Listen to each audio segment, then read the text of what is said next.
Hello and welcome to I Testify Conversation Station. My name is Lauren and I will be your host for this week's episode on our continued series of mental health. Today's episode, Being You is Enough.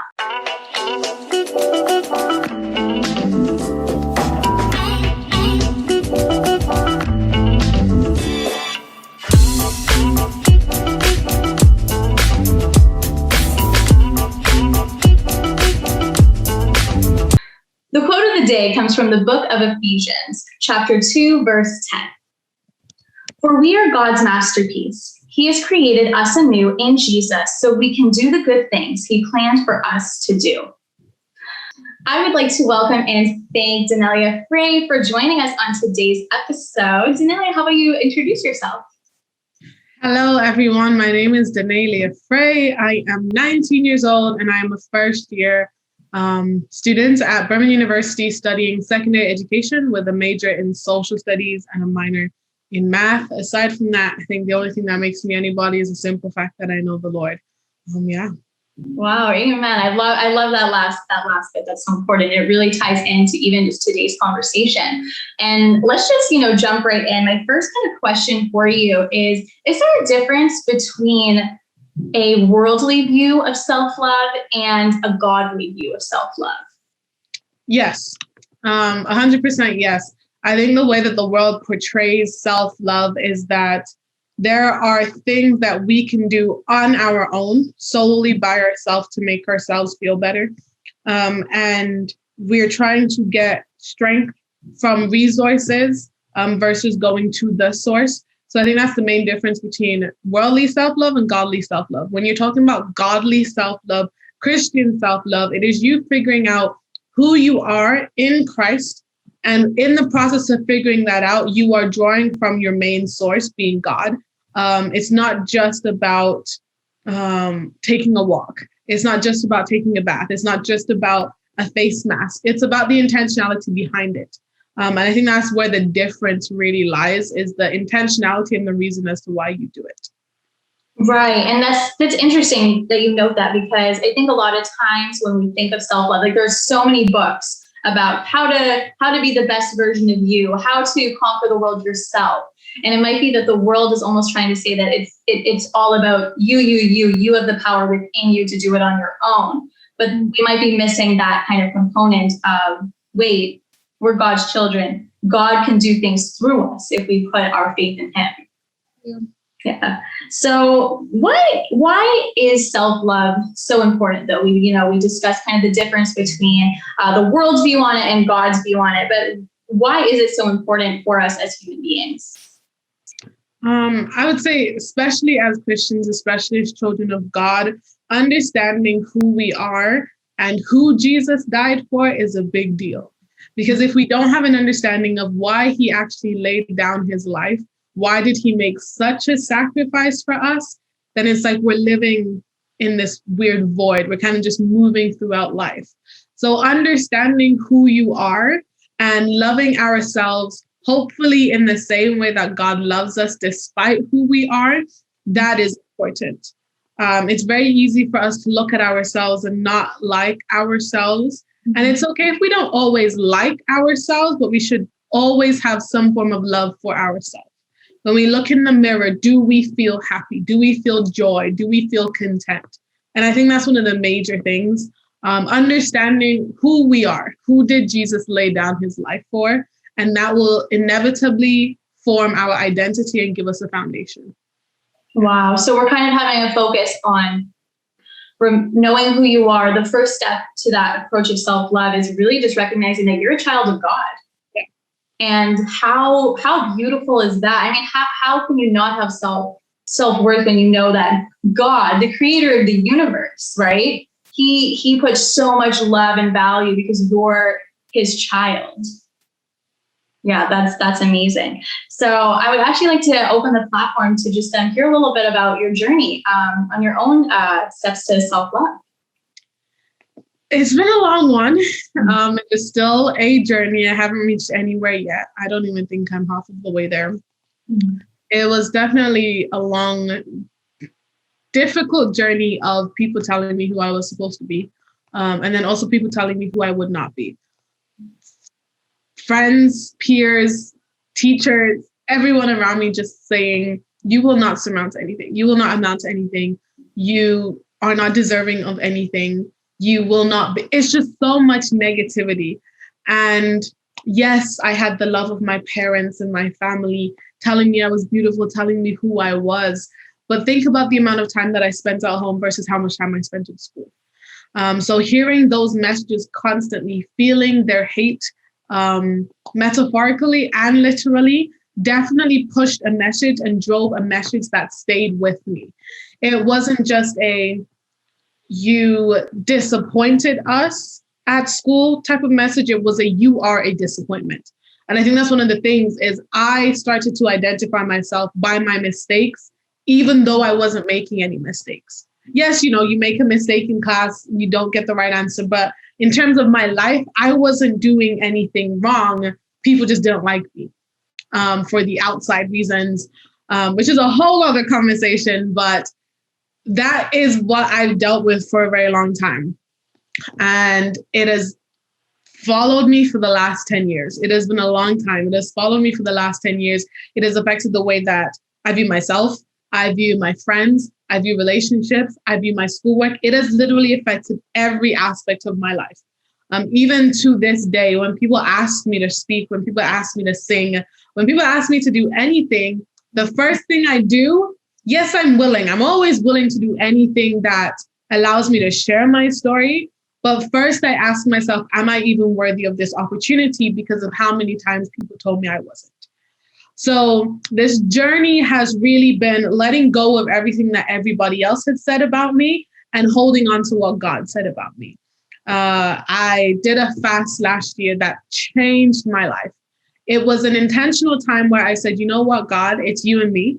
No social media. I didn't spend money on, I normally go out every so I didn't spend money, was very intentional and specific about what I would and wouldn't eat, just so that I could really focus on God.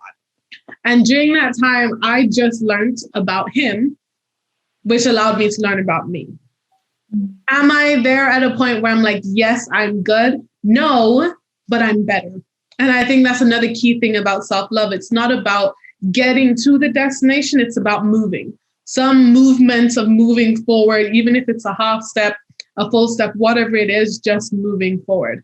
So I'd say that's my journey. There's still a lot of things that I'm struggling with, still a lot of self-doubt, low self-confidence, which is interesting because people don't always believe that. But it is something that is just deeply rooted that I can't let go of yet. Yeah.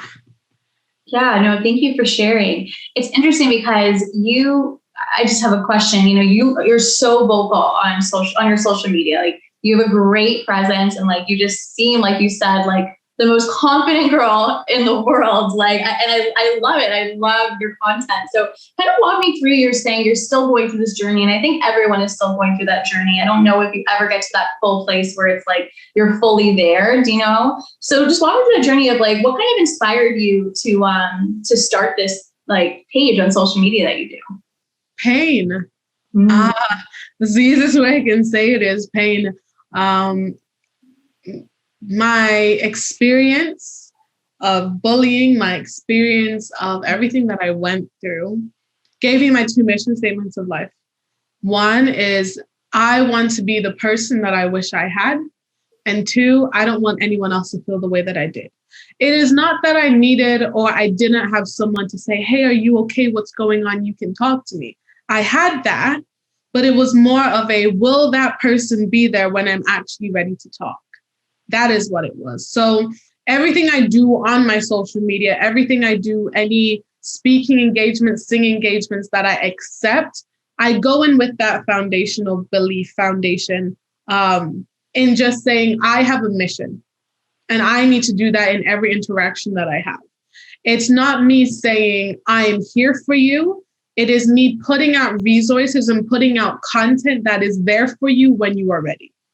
That's what I strive to do. So everything I post is for me. I'm just allowing people to see what I'm trying to say to myself. At the end of every video I do, every message I write, every caption, I say, you are beautiful, you are worthy of love, and it is okay to not be okay. And those are 3 things that I want to believe. I don't fully believe them yet, though. So every time I say them, every time I post them, I'm telling them to other people, but most importantly, I'm telling them to myself. Yes, I recognize now that I am beautiful, which I didn't for a long time. I recognize now that I am. I recognize that I am worthy of love because the greatest sacrifice already happened for me. It's the last one. Is it actually okay to not be okay? Yes, I'm bubbly. Yes, I'm joyful. Yes, I'm positive. But am I allowed to actually go through my emotions? And that is the part that I'm struggling with. But I intentionally, again, as I said, put out content and resources that people can use when they're ready, because people aren't always going to be there. Yeah. No, thank you. You mentioned also a bit in your story that you actually went through a fast, and that included social media and choosing kind of what you eat and you didn't eat. So kind of walk me through that step of like, why did you decide to do this? And was it beneficial? And kind of what the journey was like in that fast? So I've always heard about fasting. You always hear about prayer and fasting at church. You're like, oh, that's just for old people. No offense, but like that's just for the older people in the church. And I remember going on YouTube. I love watching sermons, just going on YouTube to find another sermon to watch while I was just doing some work. And I saw this girl basically say that she did the Daniel fast. I'm like, oh, okay. I checked out the video. And then from then on, I just kept seeing more videos. And I was like, you know what? I think I'm going to do this to bring in the new year. So I was like, let me do this January 2021. At this point, it was the end of September 2020. And everything that I saw, all of the videos I watched happened within the span of 48 hours. Then I went online and I saw, I don't remember how I got there, but I found this page of this guy who created a program called Fast Like Daniel. And I bought the program. I got all the resources. I did everything in 24 hours. I had made the decision and I was just like, you know, like, let's just do it. Let's go. There were 2 options, either the 10-day Daniel fast or the 21-day. And in my head, I'm thinking, I can do the 10-day on my own. Like, I know I could do that. So I said, I'm going to push it and do the 21 days because then I'm really going to have to depend on God for this. So the outlay of the fast, the program is absolutely amazing, is he gives devotionals every day, daily devotionals, journaling prompts, prayers, and discussion questions that you can have with other people who are doing it, as well as a meal plan. I didn't necessarily follow the foods that he gave, but I followed the structure. So I did 3 days. My first 3 days were just water, nothing else, just water. Wow. Just water.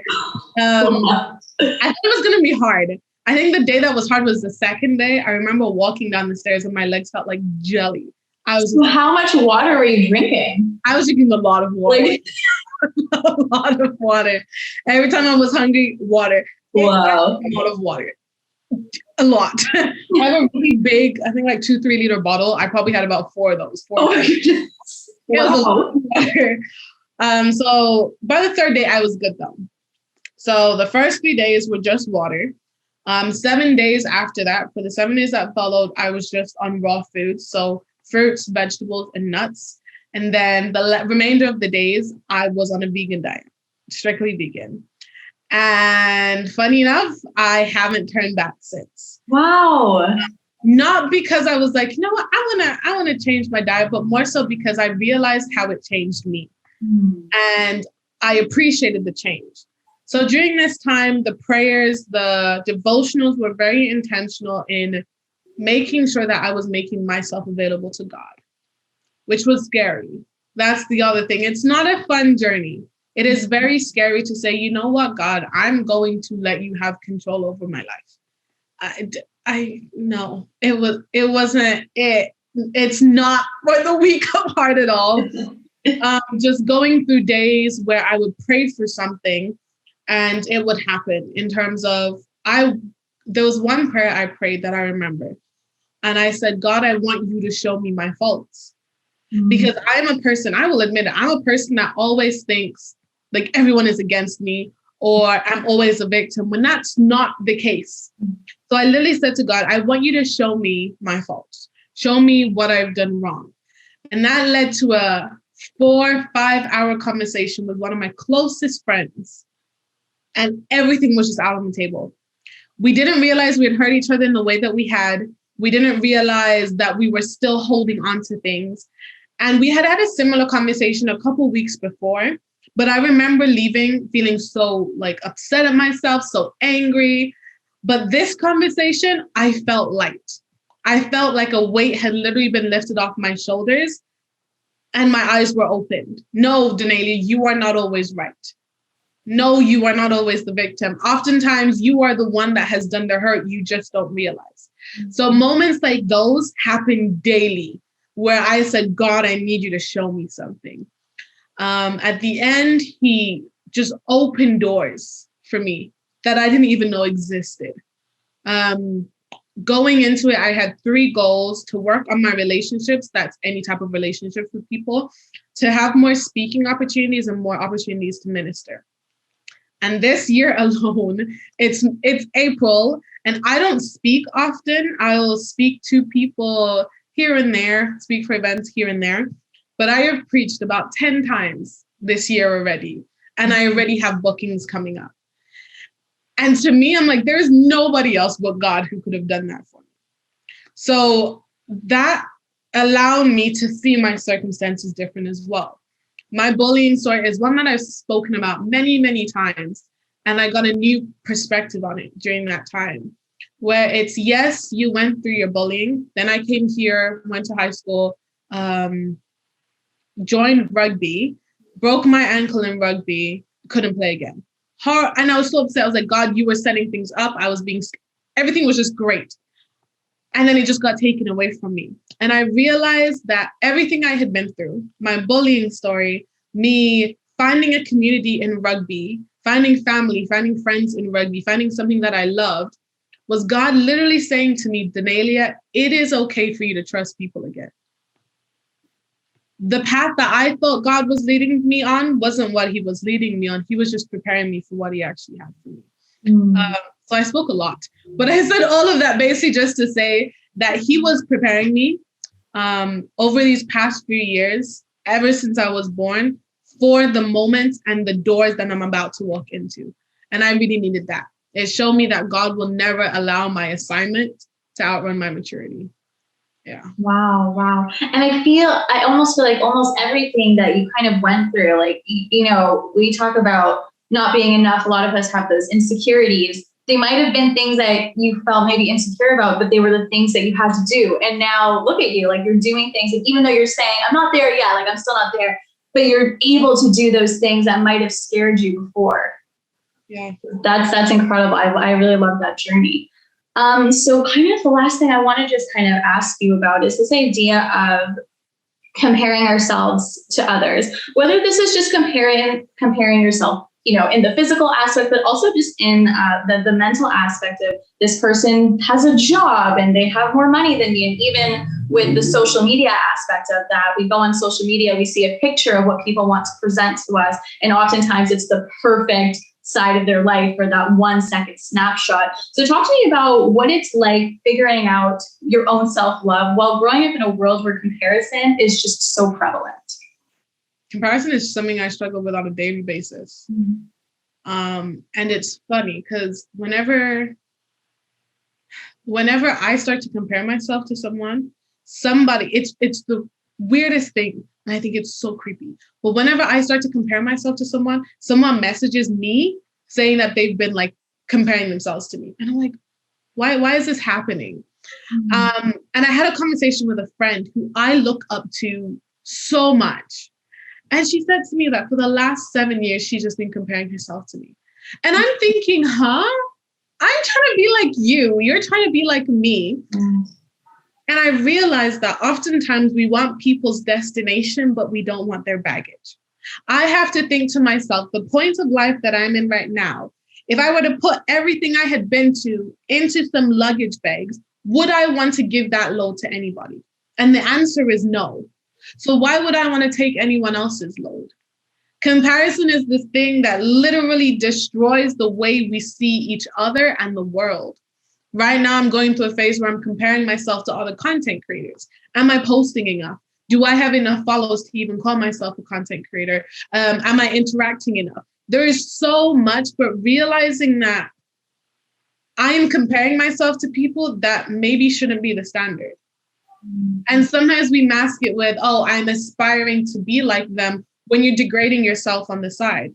You're saying, oh, I want to have 150,000 followers. And you saying that, you might be thinking in your head, what the amount of followers I have right now isn't enough. But I've had to say to myself, I appreciate everyone who is in my community who supports me. And anytime that I compare myself and my struggles, it's almost like I'm doing a disservice to them. It's like I'm not recognizing that they are there cheering me on.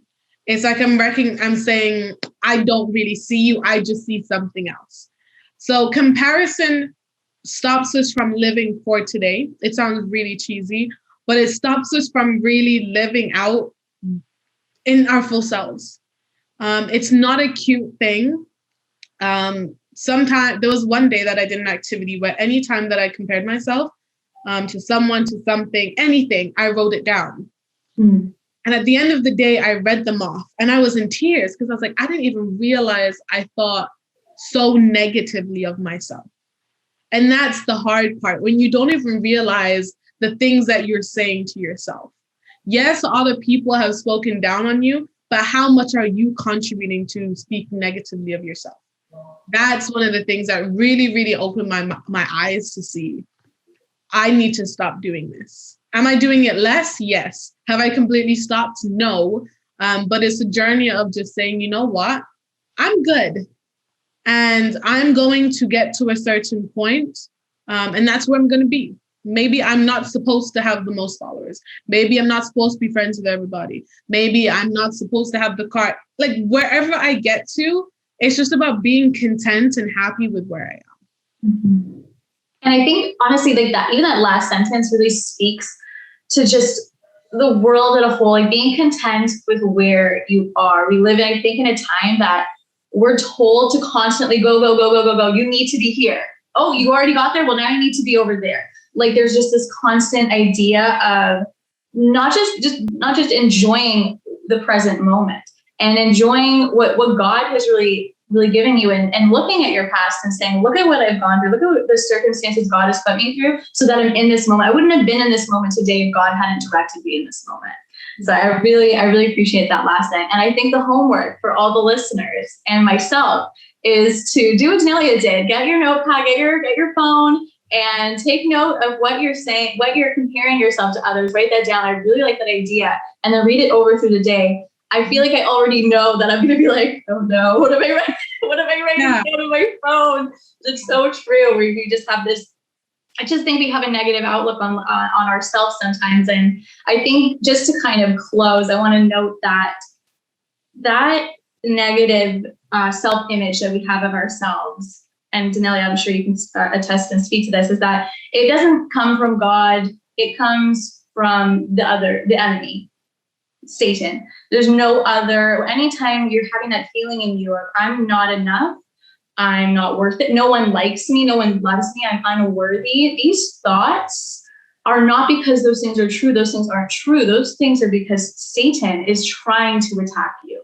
He wants you to feel this way. Mm-hmm. So Dennalia, just to end, I actually want us to each say 3 things that we've come to learn to love about ourselves, just so we can end on a positive note.